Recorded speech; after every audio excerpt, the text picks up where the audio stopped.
शिक्षण घेत असतो त्या शिक्षणामध्ये शिक्षक जर गोडीने शिकवत असला तर फक्त त्या शिक्षकाचं नाव निघतं, हा शिक्षक चांगला आहे, पण त्याच्यापासून विद्यार्थी घडू शकत नाही.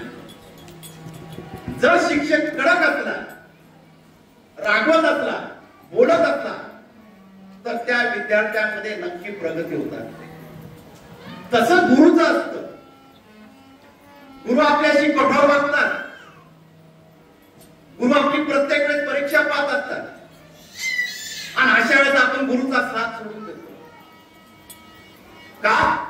हा गुरु कठोर आहे, हा गुरु आमच्याशी असा वागतो. त्यावेळेस आपण त्या परीक्षेत कधीच उत्तीर्ण होत नाही. उत्तीर्ण होण्यासाठी गुरुच्या परीक्षेत आपल्याला सफल व्हावं लागतं. स्वामी महाराज आपल्या शिष्यांना घेऊन बसलेले होते आणि काही शिष्य होते स्वामी महाराजांसाठी भिक्षा मागायला जायचे. महाराज अक्कलकोटला येण्याच्या आधीचा एक प्रसंग आहे, सुंदर असा प्रसंग आहे. महाराज आपल्या कुट्यामध्ये बसलेले होते. चारी शिष्य स्वामींसाठी भिक्षा मागण्यासाठी गेलेले होते. सर्वजण आनंदात भिक्षा देत होते. सर्वजण आले, महाराजांपुढे भिक्षा ठेवली आणि महाराजांसाठी भोजन केलं आणि महाराज त्या ठिकाणी 2 घास खाल्ले. महाराज शांत बसले. महाराज आपल्या शिष्याशी संवाद साधत होते. दुसरा दिवस उजाडला. परत आपले शिष्य उठले, आपली जोडी घेतली आणि प्रत्येक जण भिक्षा मागण्यासाठी निघून गेले. सर्वांना भिक्षा मिळत होती, पण एक शिष्य असा होता, चौथा. प्रत्येकाचं दार बंद होतं, पण त्याच्या जोडीत कोणी काही टाकत नव्हतं. त्याचं मन नाराज होत चाललेलं होतं, उदास होत चाललेलं होतं. आज मला कोणीच भिक्षा देत नाही. तो प्रत्येकाच्या दारांजवळ श्री स्वामी समर्थ, श्री स्वामी समर्थ, ओम भवती भिक्षां दे हा मंत्र म्हणत होता. तो भिक्षा कुठंच भेटत नव्हतं. गाव संपलं. एक झोपडी होती. आता या शेवटच्या घरी आपण भिक्षा मागून पाहू. त्या झोपडीच्या तिथं आवाज दिला, सद्गुरु श्री स्वामी समर्थ महाराज की जय, ओम भवती भिक्षां दे. आणि स्वामींचं भजन चालू त्यांनी केलेलं होतं. त्या कुटियाचं दार ओढलं, तिथून एक मांत्रिक बाहेर आला. तो त्याच्यावर रागवला, अरे कोण आहे? आजपर्यंत माझ्या दारापुढे कोणत्या गुरुचं नाव घेण्याची हिंमत झाली नाही. तू हे कोणाचं नाव माझ्या दारापुढे घेतोय? शिष्याने सांगितलं, हे माझ्या गुरु स्वामी समर्थांचं नाव आहे. माझ्या स्वामी नावामध्ये एवढी शक्ती, माझा गुरु इतका प्रबळ आहे, त्या नामाचं नामस्मरण मी घेतोय. मी भिक्षा घेण्यासाठी तुमच्याकडे आलेलो आहे. त्या तांत्रिकाचा त्या ठिकाणी संताप झाला. अरे, माझ्या दारापुढे आजपर्यंत कोणी देवाचं नाव घेऊ शकलं नाही आणि तू कोणत्या स्वामी समर्थांचं नाव घेतोय? इथं नाव घेऊ नको, चालता हो. मी माझ्या गुरुचं नामस्मरण हे बंद करू शकत नाही. तो तांत्रिक परत चिडला आणि तांत्रिक बोलला, मी तुला एक श्राप देतो. तू उद्याचा दिवस पाहू शकणार नाही. रात्रीचे 3 प्रहर होतील, त्या 3 प्रहरामध्ये तुझा मृत्यू होईल. शिष्य बोलला, माझ्या गुरुवर विश्वास आहे. माझा गुरु मला याच्यातून तारून नाही. अरे, तुझा कोणता गुरु आहे? तू अजून माझ्या श्रापाचं तुला माहित नाही. गावातील लोकांना विचार. जेव्हा तांत्रिकाचा आवाज ऐकला आणि आजूबाजूचे लोक गोळा झाले आणि सर्वजण घाबरून लागले. अरे, हा साधू कोणाकडे भिक्षा मागतोय? त्या गावातील लोक त्या शिष्याला सांगू लागले, अरे, ह्या मांत्रिकाचा श्राप हा सफल होतो. याने ज्यालाही श्राप दिला त्याचा मृत्यू झालेला आहे. तू सांभाळ. तू काय आता वाचत नाही. जा तुझ्या गुरुला सांग, तुझे गुरु वाचवतील का? कारण की या मांत्रिकाचा श्रापच असा आहे की कोणीच वाचू शकत नाही. माझे गुरु मला तारून देतील हा विश्वास त्या शिष्याच्या मनामध्ये होता. एक तुमचा विश्वास असला ना, गुरु तुमच्या बरोबर राहणारच, कारण गुरुचं काम आहे. कारण की माझा शिष्य माझ्यावर इतका विश्वास ठेवतोय, त्याची इज्जत जाणं, त्याची लाज ठेवणं हे गुरुचं काम असतं. म्हणून गुरु कधीच शिष्याची लाज जाऊ देत नाही, त्याची इज्जत ठेवत असतो. कारण की एक दिवस काय झालं होतं अक्कलकोट मध्ये, नवरा बायको होते, दोघांचं चांगलं नातं होतं, दोघांमध्ये चांगलं जमत होतं. पण अचानक तिथं साथ आली, त्या साथीमध्ये त्या बाईचा नवरा वारला. आता अचानक अशी घटना घडल्यामुळे ती रडू लागलेली होती, जोरात रडू लागलेली होती. गावातील लोक तिला सांगू लागले, तुझ्या पतीचा मृत्यू झालेला आहे, त्याला नेलं पाहिजे. आणि तिला स्वामी बिमी काहीच माहित नव्हतं, पण पतीवर एवढं प्रेम होतं, पतिव्रता एवढी होती, ती पतीला काही सोडत नव्हती. गावातील लोकांनी तिला बाजूला केलं आणि त्याला तिरडीवर ठेवलं आणि त्याला स्मशानभूमीकडे घेऊन जावं लागलं. ही घराच्या दाराजवळ जोरात रडत होती. तेवढ्या स्वामी महाराजांची स्वारी आलेली होती. महाराजांची स्वारी आली तेव्हा हिचं लक्ष गेलं, हे कोणी योगी पुरुष दिसतात. ती रडता रडता स्वामींजवळ गेली, स्वामींचे चरण दरम्यान जोरात रडू लागले. एक कधी बा गुरुचं काय शिष्यासाठी प्रेम असतं. ती जेव्हा स्वामींचे पाय धरून रडत होती जोरात, तेव्हा स्वामी महाराज बोलले, अगं पाय सोड, मी तुला आशीर्वाद देतो, सौभाग्यवती भव. आणि जेव्हा महाराज असे बोलले, की स्वामींकडे रडल्या डोळ्यांनी बघू राहिले, आसू डोळ्यातून निघताय, स्वामींकडे बघतीये, स्वामी काय आशीर्वाद देतात, माझा नवरा मेला, त्याला आत्ताच तिरडीवर गेला. ती रडती, स्वामी तिच्याकडे बघताय.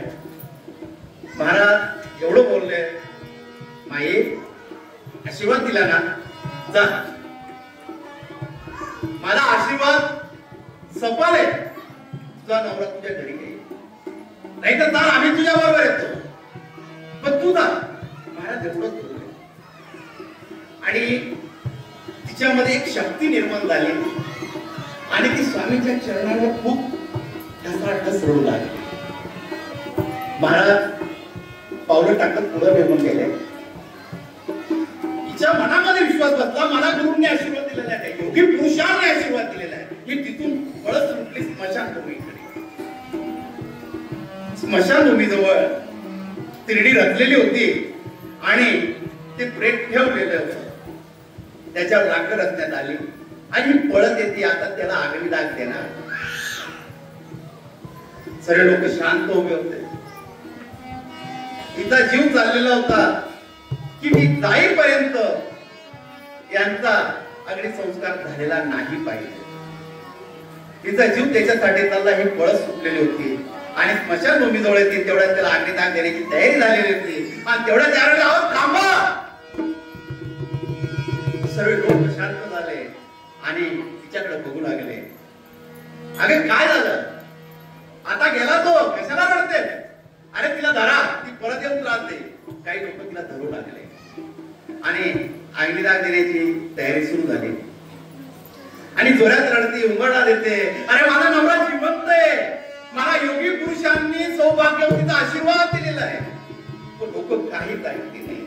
अरे थांबा, आणि तेवढा अग्निदान द्यायची सुरुवात झाली आणि ती जोरात रडते. स्वामींना आवाज द्या, अहो स्वामी तुम्ही बोललात ना सौभाग्यवती भव, आणि माझा नवरा माझ्या समोर पेटतोय. आग लागलेली, पण माझ्या गुरुचा विश्वास आहे, मी ज्या गुरुंच्या पाया पडली, माझा ज्या गुरुवर विश्वास आहे, तो आशीर्वाद सफल होणार नाही, हा विश्वास तिच्यामध्ये होता. आणि तेवढ्या स्वामी महाराजांची स्वारी येते. काही लोकांनी तिला धरून ठेवलेलं आहे, तिच्या नवऱ्याचं प्रेम जळतंय, अग्नी लागलेला आहे आणि स्वामींची स्वारी तिथे येते. आणि त्या स्वामींची स्वारी आल्यावर एकच नामस्मरण होतंय, श्री स्वामी समर्थ, जय जय स्वामी समर्थ, सद्गुरु स्वामी समर्थ, जय जय स्वामी समर्थ, महाराज श्री स्वामी समर्थ, जय जय स्वामी समर्थ. नामस्मरण चालू आहे. महाराज तिथे येत आहे, महाराज तिथं आलेले आहे. बघते स्वामी बघा ना, तुम्ही मला आशीर्वाद दिला ना स्वामी, आणि यांनी माझ्या पतिदेवाला जाळून टाकलं. मी यांना सांगते, हे कोणी माझं ऐकत नाही. कोण सांगतात आम्ही तुला सौभाग्यवतीचा आशीर्वाद दिलेला आहे, कोण म्हणतो तुझ्या नवऱ्याला जाळलेलं आहे. महाराज जवळ जात आहे आणि काहींना सांगताय लाकडं बाजूला करा. त्या आगळी तेजातून स्वामी महाराज त्याला आवाज देत आहे, अरे हो आम्ही आलेलो आहोत. आणि त्यावेळेस आगळी शांत होती आणि त्या आगळीच्या ठिकाणी केव्हा फुलं होऊन जातात हे लोकांनाही समजत नाही. हा चमत्कार सर्व अक्कलकोटी लोक पाहत होते. स्वामी महाराज तिथं उभे होते. आपल्या पतीला पाहून तिला आनंद झालेला होता. आपल्या पतीजवळ जाते, क्षणामध्ये गेलेला नवरा क्षणात असा जिवंत दिसतोय.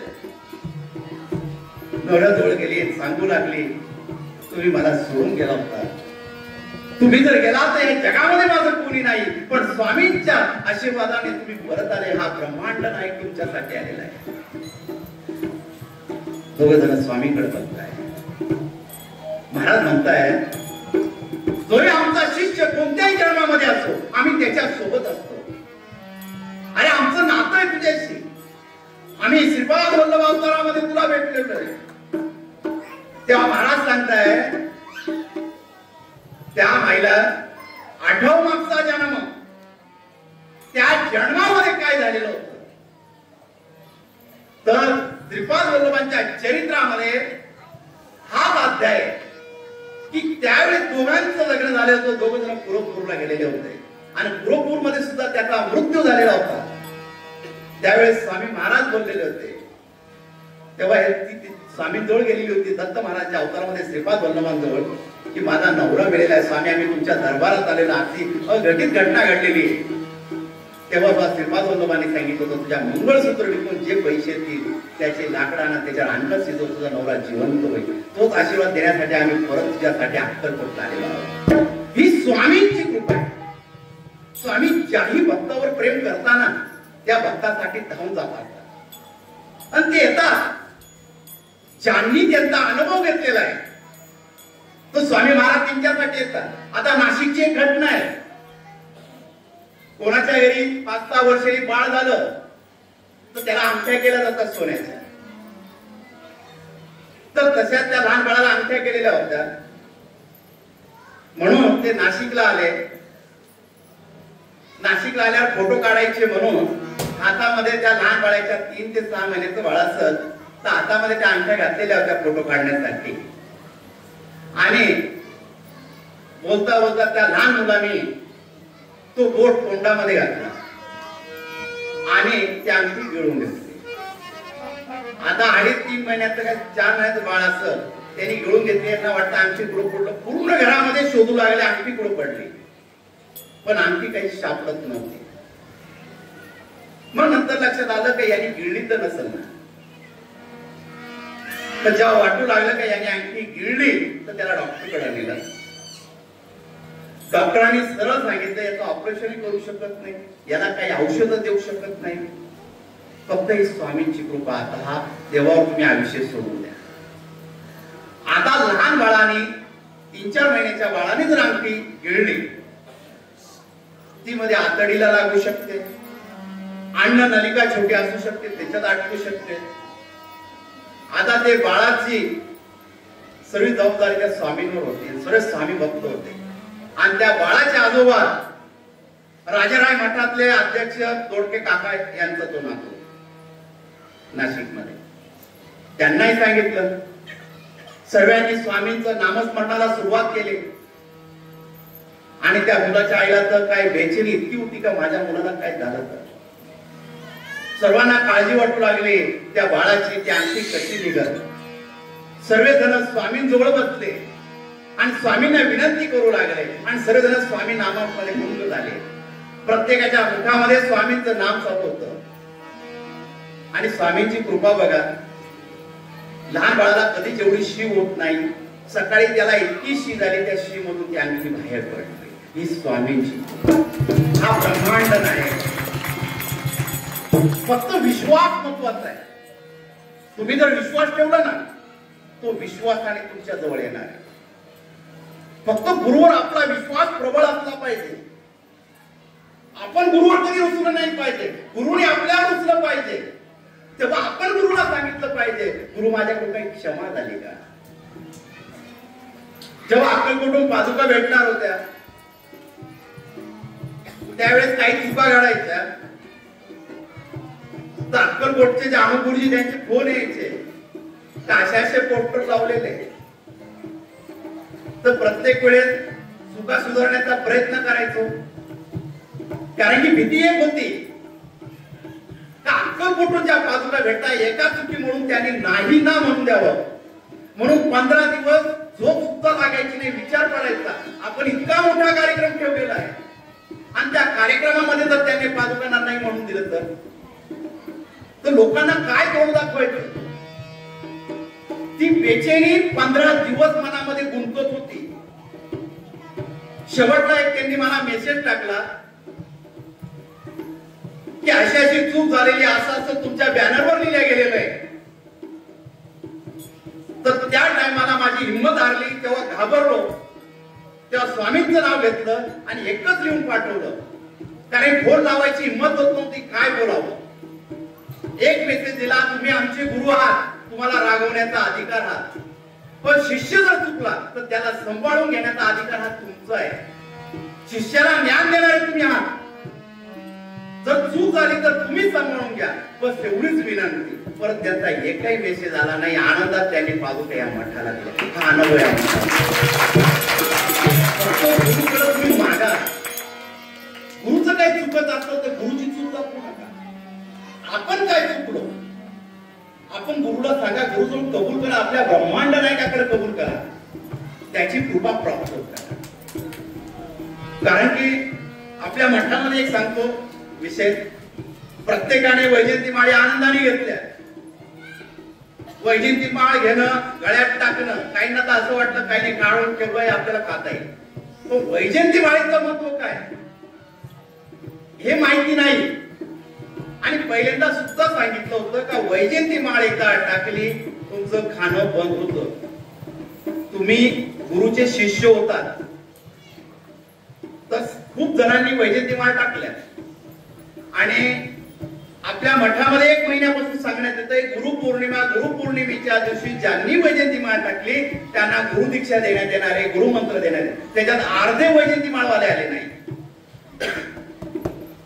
कारण की वैजयंती माळ टाकणं सोपं आहे, पण वैजयंती माळेचं महत्व आपल्या मठामध्ये वारंवार सांगण्यात आलं. माणसाने जन्म घेतला, शरीर पडलेलं आहे, पण त्याच्यात जर आत्माच नाही, त्या शरीराचा काही उपयोग आहे का? तसं वैजयंती माळ तुम्ही गळ्यामध्ये घालताय तर त्याच्यामध्ये जर गुरु मंत्रच नाही तर त्या माळेचा काय उपयोग आहे का? मेलेल्या शरीरासारखे आपण उभा आहोत. त्या शरीरामध्ये जशी आत्म्याची गरज आहे तशी त्या पवित्र माळेमध्ये गुरु मंत्राची गरज आहे. आणि आयुष्यामध्ये एकदा तरी गुरु करावा. आपण आपले जे शोक आहे त्याच्या नादी लागू नये. काहींना मनामध्ये येतं मठामध्ये आल्या गुरु नेमकं करायचं कोणाला? आपल्या मठामध्ये स्वामींनाच गुरु केल्या जातं. फक्त एक माध्यम म्हणून मला सांगण्याचं काम असतं की गुरु कसा करावा, गुरुचा मंत्र काय, व स्वामींचं तुमचं नातं काय, तुम्हाला स्वामींशी कसं जोडावं हे माध्यम माझ्याकडे आलेलं आहे. जर शाळा मोठमोठ्या ठिकाणी बांधल्या, मुलं शाळेत जात आहे, जर तिथं शिक्षकच नाही तर शिक्षण देण्यात येईल का? कधीच देण्यात येणार. प्रत्येक गोष्टी जोडण्यासाठी एक माध्यम असतं, त्याला गुरु म्हटलं जातं. ज्याला गुरुच समजला नाही त्याला जीवनामध्ये काहीच कळलं नाही. गुरु कळण्यासाठी मनामधला भाव तयार करावा लागतो, तशी भक्ती तयार करावी लागते. जी व्यक्ती मनामध्ये कायम शंका निर्माण करते, शंकेमध्ये असते, थोड्या थोड्या गोष्टीची शंका निर्माण करते, ती कधीच गुरु करू शकत नाही. आणि जरी गुरु केला तर ती गुरुजवळ कधीच पोहोचू शकत नाही. देवधर्म करताना मनामध्ये कुठली शंका नसावी, मन हे मोकळं असावं. गुरुजवळ जाताना मन हे पवित्र असावं, की आपला भाव हा गुरुचरणी असावा. मनामध्ये कुठलेही विचार नसावे. फक्त आपला गुरु आहे, आपण बसलेलो आहे आणि त्या ब्रह्मांड नायकाकडे दोन हात आहे आणि त्याच्या मनात त्याच्याकडे जाताना मनातला भाव सांगा आणि मनाने त्याला आवाज द्या. तो तुमच्या जवळ आहे आणि मनामध्ये भाव जर नाही तर देव कधी पावणार नाही. म्हणून देव पावण्यासाठी मनामधला भाव गरजेचा आहे.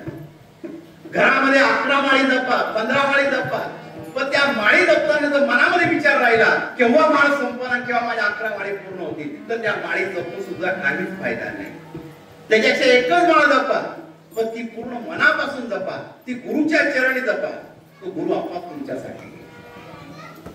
गुरु पौर्णिमेला आजच्या दिवशी ज्यांनी दीक्षा घेतली त्यांनी पण आणि ज्यांनी नाही घेतली त्यांनी पण, कारण की तुम्ही सर्व स्वामींना गुरु मानतात, स्वामी दरबारात येतात, तर स्वामींना काहीच लागत नाही. स्वामी काही घेण्यासाठी आलेले नाही हे तर वारंवार मी सांगतो. पण आज गुरुपौर्णिमा, गुरुपौर्णिमेच्या दिवशी आपलं काम आहे गुरुला दक्षिणा देणं. तर एक लाल वस्त्र घेणे, पाव मीटर, सुका मेवा घ्यावे 5 प्रकारचे, थोडे काजू, बदाम, किसमिस, नारळ आणि खडीसाखर, हे 5 पदार्थ आणि नारळ आणि एक लाल वस्त्र. आणि आपली जी परिस्थिती असेल, 1 रुपया, 10 रुपये, 50 रुपये, जे तुम्हाला असेल ते, अशी दक्षिणा आज गुरुला गुरुपौर्णिमेच्या दिवशी गुरुच्या चरणी व्हायची. आणि ज्यांना स्वामींना भिक्षा द्यायची तर आज स्वामींचं भिक्षा पात्र आपल्या मठामध्ये ठेवलेलं आहे. त्या भिक्षा पात्रामध्ये तुम्हाला काय द्यायचं ते द्या. त्याच्यामध्ये बळजबरी नाही, एवढेच पैसे पाहिजे. हा मठ पैशासाठी नाही, हा मठ तुमच्या भावनांसाठी, तुमच्या श्रद्धेसाठी, तुमच्या विश्वासासाठी, तुमच्या स्वामीसाठी, त्या ब्रह्मांड नायकासाठी, की तुमचं दुःख दूर करण्यासाठी तो इथं आलेला आहे. म्हणून ती गुरु पौर्णिमेला जे गुरुचा मान आहे तो पूर्ण केला पाहिजे, हे आपलं कर्तव्य आहे. म्हणून ती गुरुला दीक्षा द्यावीच लागते. आणि आज गुरुपौर्णिमा जेवढा गुरुला मान आहे तेवढा आपल्या आई वडिलांना सुद्धा आहे. मठात यायचं, 4 जणांना दाखवायचं मी मठात आलेलो आहे, स्वामींची सेवा करतोय, आणि घरी जाऊन आई बापाशी बोलत नाही, काही उपयोग नाही. गुरु बी करू नका, मठात येऊ नका. जर घरी आई बापाला तुम्ही मान देत असलात तर मठामध्ये या, तर तो देव पावला. घरी आई बापाशी बोलायचं नाही, पोरांनी वेगळं राहायचं, आई बापांनी वेगळं राहायचं, आणि तो मठात येऊन देवदेव करायचा, काही उपयोग नाही. त्या आई बापाचं सुद्धा कुठंतरी मन दुखतं. काय हे शेवटचे दिवस माझ्या मुलांमध्ये जावे, काय मी मुलांमध्ये राहावं, 2 गोड शब्द मुलांचे, माझ्या नातवांचे माझ्या कानावर पडावे. जर आई बापाला भेटत नसतं तर मठामध्ये सुद्धा येऊन काहीच फायदा नाही. म्हणून पहिले आई बापाची पूजा करा. आज गुरुपौर्णिमेच्या दिवशी झाली असं चूक, आज क्षमा मागा. आज सारखा दिवस परत लवकर येणार नाही, परत 1 वर्ष येईल. वर्षभर मनामध्ये तळमळ राहील, आई बापासाठी काहीच करू शकतो नाही. तर आज सुद्धा आई बापाची माफी मागा, तीच तुमची खरी गुरुपौर्णिमा आहे. सुनांनाही सांगतो, सासू सासऱ्यांना आई बाप माना, माझ्या नवऱ्याचे आई बाप आहे असं म्हणून पाहू नका. ज्या वेळेस तुम्ही सासू सासऱ्यांना आई बाप मानाल तर ह्या जगातला कोणताच आई बाप वृद्धाश्रममध्ये जाणार नाहीये, लक्षात ठेवा. ज्या वेळेस सून आई बाप मानेल तर सगळे आई बाप त्या सुनाला लेख मानेल. आता हे झालं सुनांसाठी, सासवांसाठी सुद्धा सांगतो, तुमचे जुने दिवस गेले. माझ्या सासूने मला असं केलं तर तू तसंच वाग.